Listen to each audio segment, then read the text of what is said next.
This is Behind Closed Doors, a series of short films getting into buildings you can't normally get into. And this is 55 Great Suffolk Street, an old Victorian warehouse that hasn't been used for over 40 years.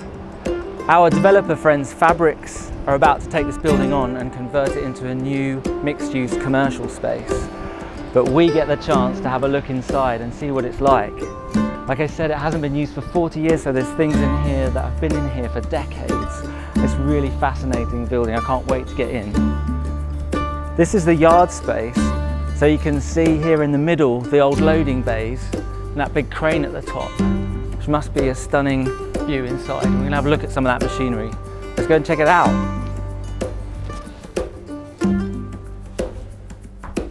So this is the only access throughout the building at the moment. This really lovely timber staircase with this cross balustrade design to it. And it's lit by these really lovely characterful circular windows that go all the way up the building.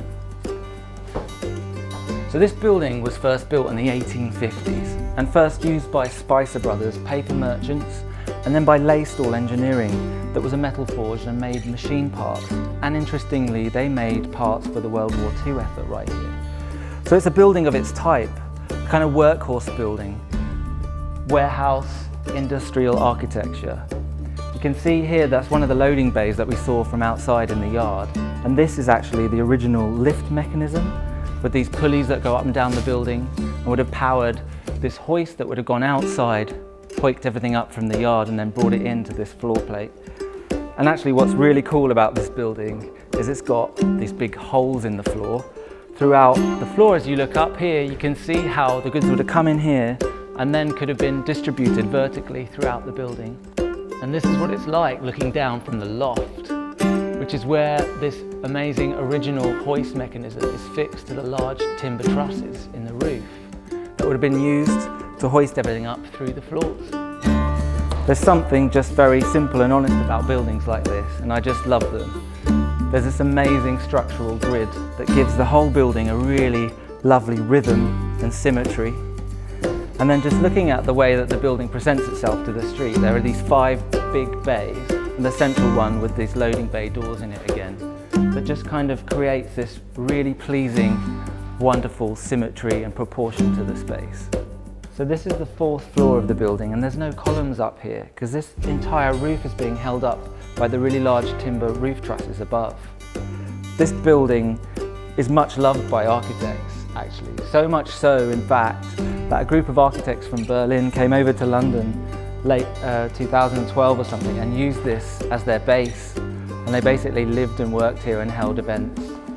There's actually access up onto the roof from here with some amazing views across London. So we're going to get out there and see what we can see. There's some great views up here. The River Thames is running across us like that. And see that glass building just over there? That's Palestra, and it's a building I worked on for about 5 years whilst I was working for Allsop Architects.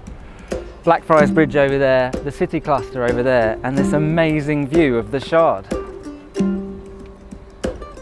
And as we come down here, we can see a couple of other Fabrix projects.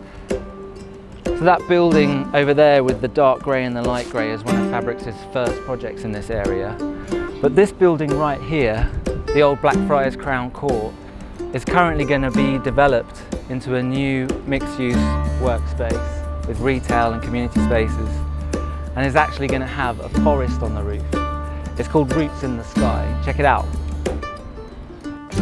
There are some really characterful features, textures and materials in this building.